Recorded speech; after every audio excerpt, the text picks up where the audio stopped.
नमस्कार, आप देख रहे हैं न्यूज 24 5 की पंचायत में आपका स्वागत है। आपके साथ मैं हूं प्रत्युष खरे।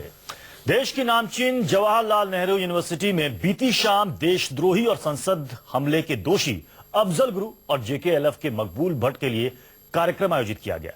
पूरे जेएनयू कैंपस में पोस्टर लगाए गए। हालांकि एबीवीपी के विरोध के बाद कार्यक्रम रद्द कर दिया गया, लेकिन एबीवीपी का आरोप है कि कार्यक्रम रद्द होने के बावजूद जेएनयू के छात्रों ने आतंकी अफजल गुरु और मकबूल भट्ट को शहीद बताया। एबीवीपी का विरोध प्रदर्शन जारी है। वहीं टकराव को देखते हुए पुलिस ने जेएनयू में अपनी गश्त बढ़ा दी है। 5 की पंचायत में आज हम इसी मुद्दे पर बात करेंगे कि जेएनयू में आतंकियों का महिमा मंडन क्यों किया गया और क्या बोलने की आजादी के नाम पर देशद्रोहियों की तारीफ सही है। इस पर बात करने के लिए तमाम खास मेहमान हमारे साथ होंगे, लेकिन उससे पहले यह रिपोर्ट देखिए।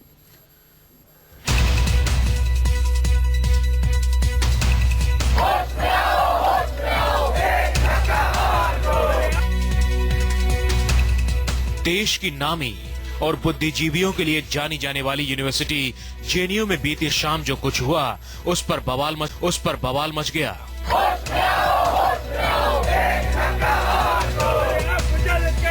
जवाहरलाल यूनिवर्सिटी में हिंदुस्तान के देशद्रोही अफजल गुरु और मकबूल भट्ट को शहीद का दर्जा दिया गया।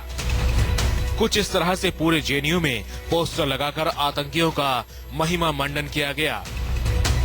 ये कार्यक्रम उस आतंकी अफजल गुरु के लिए था जो संसद हमले का दोषी था, उस आतंकी अफजल गुरु के लिए जिसे दोष सिद्ध होने पर फांसी दी जा चुकी है।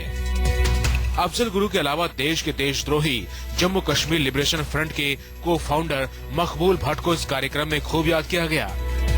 जैसे ही प्रशासन को इस बात की जानकारी मिली, बवाल मच गया। कार्यक्रम के खिलाफ जेएनयू में अखिल भारतीय विद्यार्थी परिषद के छात्रों ने भी हंगामा शुरू कर दिया। आनन फानन में यूनिवर्सिटी प्रशासन को इस कार्यक्रम की अनुमति रद्द करनी पड़ी। कार्यक्रम को लेकर एबीवीपी का प्रदर्शन जारी है। आसपास भारी पुलिस तैनात है और इलाके में तनाव है। सवाल यह है कि आखिर जेएनयू जैसे शिक्षण संस्थान में देशद्रोहियों के लिए कार्यक्रम की इजाजत ही क्यों दी गई थी। और सवाल यहाँ के छात्रों पर भी उठ रहा है कि आखिर ऐसे देशद्रोही आतंकी के लिए मार्च निकालना और उसकी तरफदारी करना अभिव्यक्ति की आजादी का नाजायज फायदा उठाना नहीं तो और क्या है। Bureau report, news 24।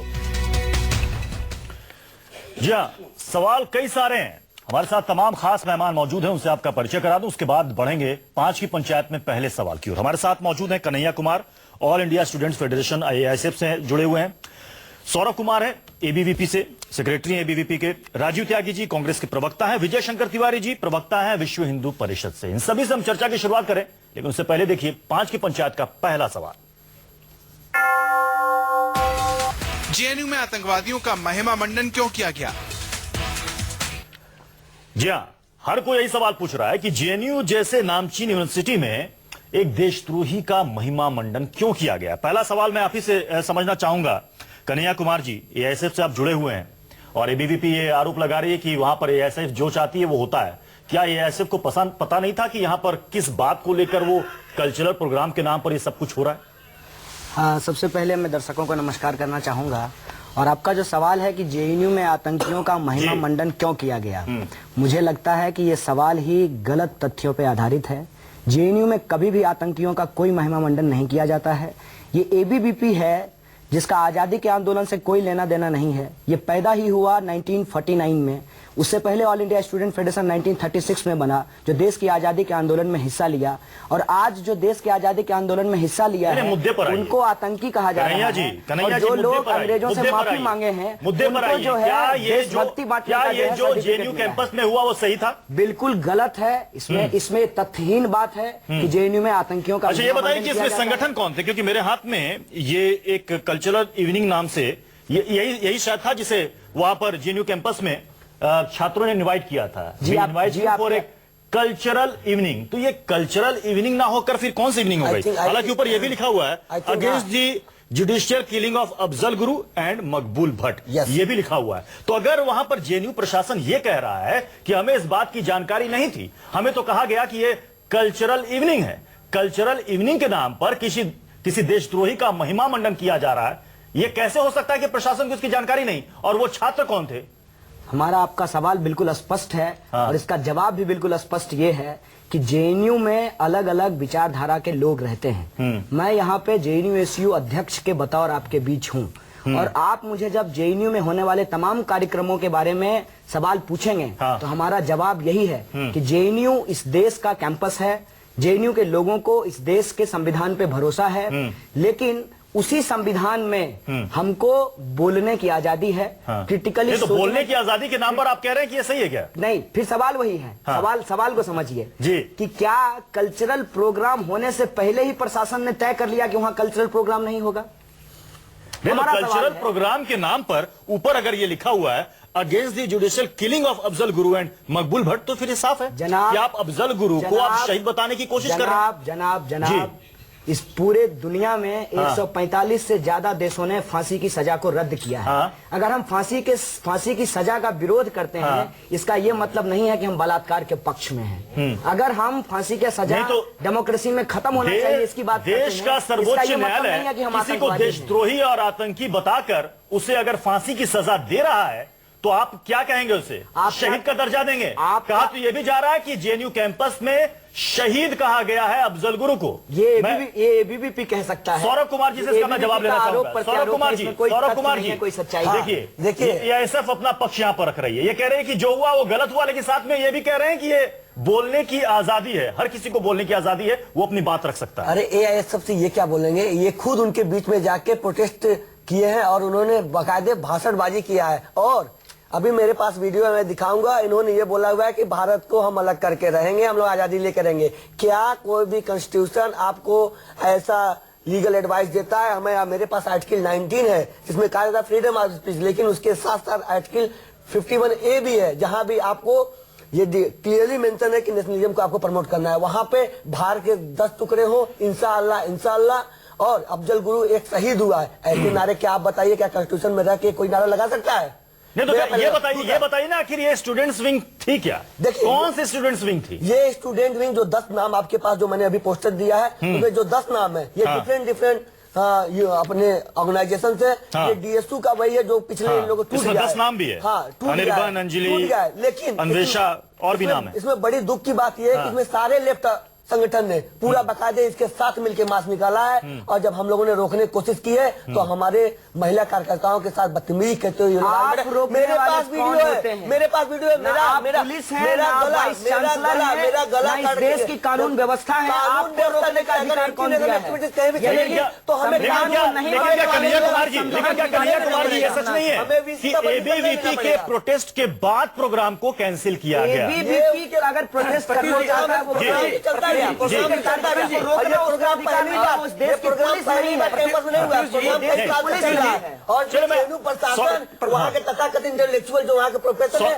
और कन्हैया कुमार जी, मैं आप दोनों के पास लौट रहा हूं।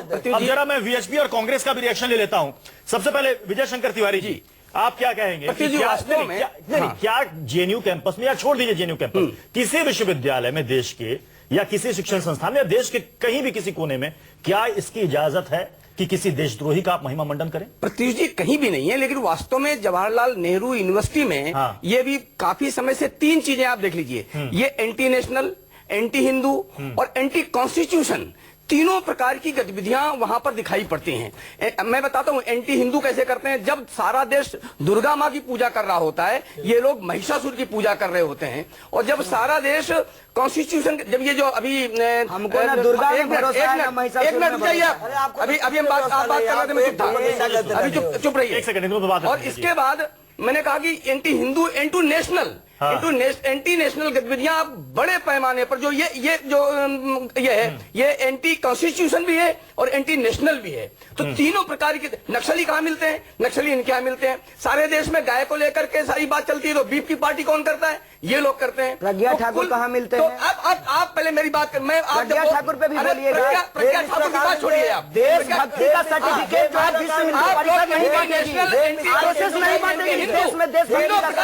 लोग करते हैं। अफजल खान की बात करने वाले लोग माफी मांगा, आपको देशभक्त कह रहे और हैं। देश को सावरकर अंग्रेजों से माफी मांगा, फिर हमसे देशभक्ति की बात कर रहे संघ हैं। लोग हमें पता राजू नहीं त्यागी कराओगे। जी, राजू त्यागी जी, देश को एक बार और तोड़ने का काम चीन, जब भारत और चाइना का युद्ध हुआ, ये चीन के साथ खड़े थे। जब भारत और पाकिस्तान का युद्ध हुआ, नेशन थ्योरी ये पाकिस्तान के साथ खड़े होते हैं। सावरकर ही जनाब आपकी जानकारी के लिए आज के मुद्दे पर बात हुई, आज के मुद्दे पर बात हुई। राजू त्यागी जी, भारत के लोगों का कांग्रेस का स्टैंड आप एक यहाँ पर साफ करें। और क्या आप इसे किस तरीके से देख रहे हैं? क्या ये सही है? देखिए, बोलने की आजादी, ये कह रहे हैं कि फ्रीडम ऑफ स्पीच में हर किसी को बोलने की आजादी। मैं किसी के बीच में नहीं बोला, उम्मीद करूंगा कि मेरे तीनों साथी इसमें बीच में बोले। मैं ताज्जुब में हूं और हैरान हूं जिस तरह की चीजें निकल करके टेलीविजन डिबेट पे जा रही हैं। जेएनयू एक ऐसा इंस्टीट्यूट है जिससे हमारे देश को बहुत सारी प्रतिभाएं मिली, जिन्होंने देश को चलाने का काम भी किया और देश को आगे बढ़ाने का काम भी किया। No doubt freedom of speech है, हम लोगों को राइट टू स्पीच है, लेकिन ये भी साथ साथ रेस्ट्रेन है कॉन्स्टिट्यूशन की तरफ से कि ऐसी स्पीच ना की जाए कि हम भी कह दें कि फला का हत्या कर दीजिए, ऐसी स्पीच ना की जाए।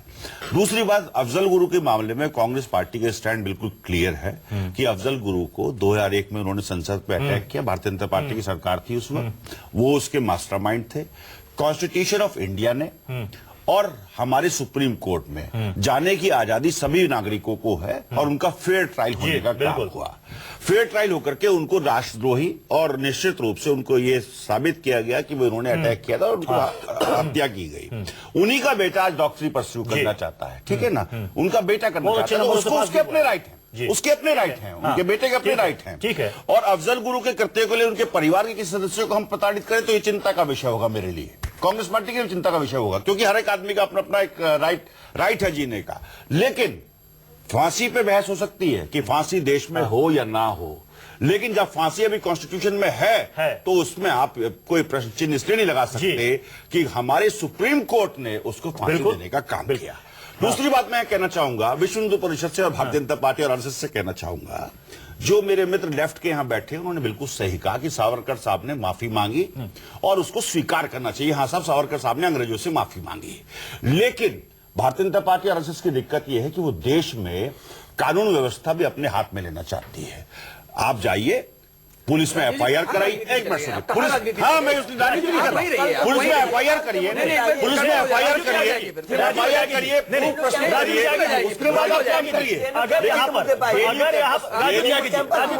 देखिए मुद्दे पर हमें आना पड़ेगा। यहाँ पर बात हो रही है कि अफजल गुरु का महिमा मंडन क्यों, एक देशद्रोही का महिमा मंडन क्यों, सवाल ये यहाँ पर उठ रहा है कि अगर वहां पर किसी ने विरोध दर्ज कराया तो उसमें गलत क्या है। चलिए 5 की पंचायत में हम अगले पड़ाव पर बढ़ते हैं चर्चा की ओर, देखते हैं दूसरा सवाल क्या है। दूसरा सवाल क्या है? क्या बोलने की आजादी के नाम पर देशद्रोहियों की तारीफ करना सही है? मैं एक टिप्पणी करना चाहूंगा। मैं आपके पास आऊंगा। कन्हैया जी, जो आपने बात यहां पर कही ना कि बोलने की आजादी है, हर कोई अपनी बात रख सकता। आपने कहा कि फांसी पर भी देश में चर्चा होती है, चर्चा हुई, बहस भी हुई, याकूब मेमन के समय भी हुई, अफजल गुरु के समय भी हुई।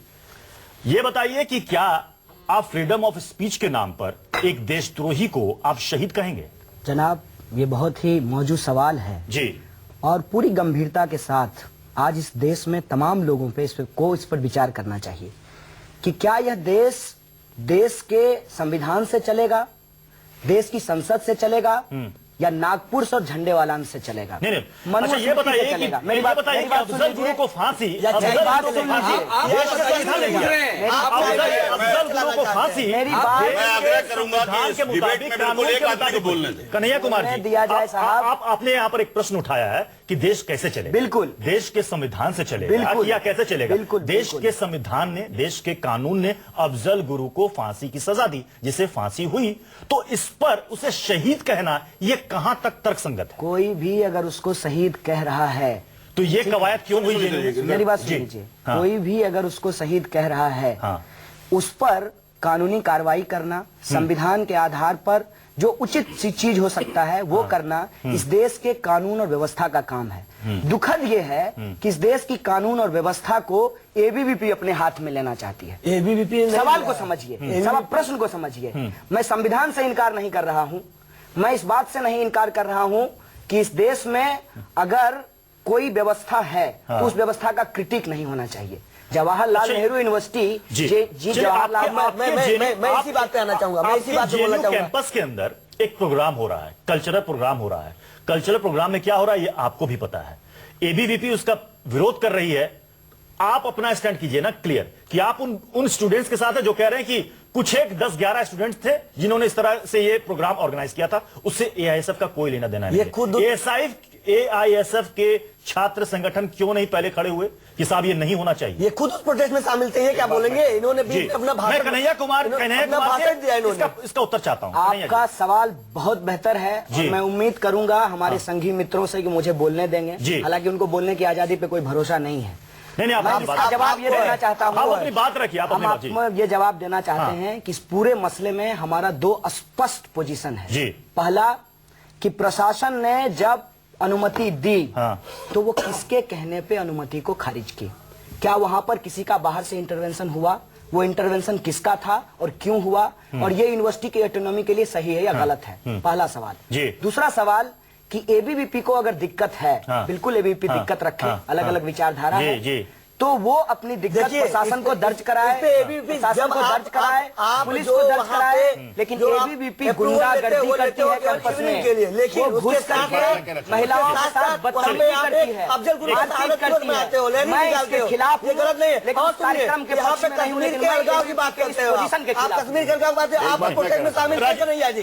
आपको यहाँ से कंडेम करना पड़ेगा कि हाँ वो सब विरोध जो हम लोगों ने। सौरभ जी, आप ये कह रहे हैं कि एआईएसएफ ने विरोध वहां पर दर्ज नहीं कराया, ये सब कुछ जानती थी। उनके साथ थे ये। अच्छा, मेरे पास वीडियो है, मेरे पास वीडियो है, मैं आपको दिखा दूंगा। और ये देखिए, आप सुनिए इनका, ये सब नारा लगा हुआ है। देखिए, ये फोटोशॉप के माहिर हैं, मोदी जी के चेले हैं। ठीक है, देखिए, अरे आप दिखाइए ना, फोटोशॉप के आप दिखाइए, दिखाते हैं वहाँ पे एआईएसएफ इसमें शामिल थी, आप ये कह रहे हैं, जबकि ये कह रहे हैं कि इसमें एआईएसएफ शामिल नहीं थी। सारे शामिल थे। पोस्टर में आप नाम दिखाइए, हमारा नाम दिखाइए। पोस्टर में तो कहीं भी एआईएसएफ का जिक्र नहीं है और मेरा भी नाम नहीं है, प्रेसिडेंट का भी नाम नहीं बता देना चाहता हूँ। राजीव त्यागी जी, एक सेकंड, राजीव त्यागी जी, राजीव त्यागी जी, नहीं होगा तब तक इस कैंपस में सहानुभूति नहीं मनाया जाएगा, तब तक उस कैंपस में भारत विरोधी कोई तत्व ऐसी बात नहीं होगी, तब तक उस कैंपस में आप अगर कश्मीर के अलग की बात करोगे तो सुन लीजिए एक मिनट बात। आप पहले मेरी बारी है ना, सुन लीजिए ना 2 मिनट। बोलिए आप। ये लग रहा है कि कहीं ना कहीं ये छात्र चुनाव का अखाड़ा बन गया है। कश्मीर की बात उठाई। मैं याद दिलाना चाहूंगा कि कश्मीर में जब आर्टिकल 370 लगी थी, जो श्यामा प्रसाद मुखर्जी हैं, वो नेहरू कैबिनेट में बैठे हुए थे और उनकी सहमति से 370 लगी थी श्यामा प्रसाद मुखर्जी जी की। अब बोलने दीजिएगा 2 मिनट जरा। और दूसरी बात मैं कहना चाहूंगा कि आरएसएस के लोग बाग 1925 से लेकर 1947 के बीच में कहां थे, ये इतिहास के आईने में दर्ज है कि उन्होंने सुभाष चंद्र बोस का साथ नहीं दिया, उन्होंने कांग्रेस का साथ नहीं दिया, और किसका साथ दिया ये भी दर्ज है। तीसरी चीज मैं कहना चाहूंगा, आज जम्मू कश्मीर गलत, देखिए आपके कहने से गलत थोड़ी हो जाएगा, ये तो इतिहास के आईने में दर्ज है। संक्षेप में मैं कहना चाहूंगा जम्मू कश्मीर में कहते हैं कि जम्मू कश्मीर में आईएसआईएस के जहां पढ़ाए जाते हैं, जम्मू कश्मीर में आरएसएस के लोग बात क्यों नहीं जाते हैं, बीएसपी के लोग बात क्यों नहीं जाते हैं, कश्मीर इस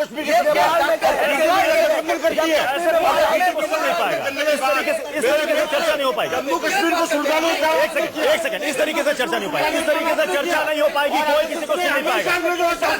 एक सेकंड, राजीव त्यागी जी आपने अपनी बात कह ली ना, राजीव त्यागी जी आपने अपनी बात कह ली ना।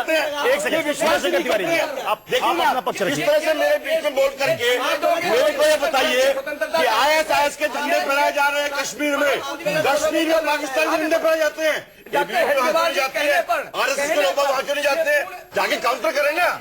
और सबसे ज्यादा कश्मीर में आतंकवादी घटनाएं कब हुई? उस टाइम हुई जब बीपी सिंह साहब की सरकार को बीजेपी सपोर्ट करी थी 1990 में, और जगमोहन साहब उस टाइम गवर्नर हुआ करते थे। सबसे ज्यादा कश्मीर में आतंकवादी घटनाएं होने का काम भारतीय जनता पार्टी के राज में हुआ, और आज भी 1000 से ऊपर जम्मू कश्मीर में सीमाओं का अतिक्रमण पाकिस्तान कर चुका है, और प्रधानमंत्री मोदी जाकर के वहां पे जलेबी खाना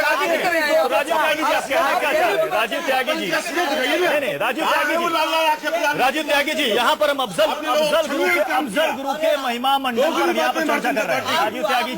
राजीव त्यागी जी हम मुद्दे कश्मीर है ना, कश्मीर मुद्दा है, कश्मीर में आरएसएस क्यों नहीं जाती है झंडे रोकने के लिए आप बीजेपी के साथ क्यों बैठती है? आरएसएस बीजेपी के साथ बीजेपी क्यों बैठती है? आपका कारण हुआ ये। मेरी आवाज आपसे दबेगी नहीं माय डियर फ्रेंड, आप दबा नहीं पाएंगे।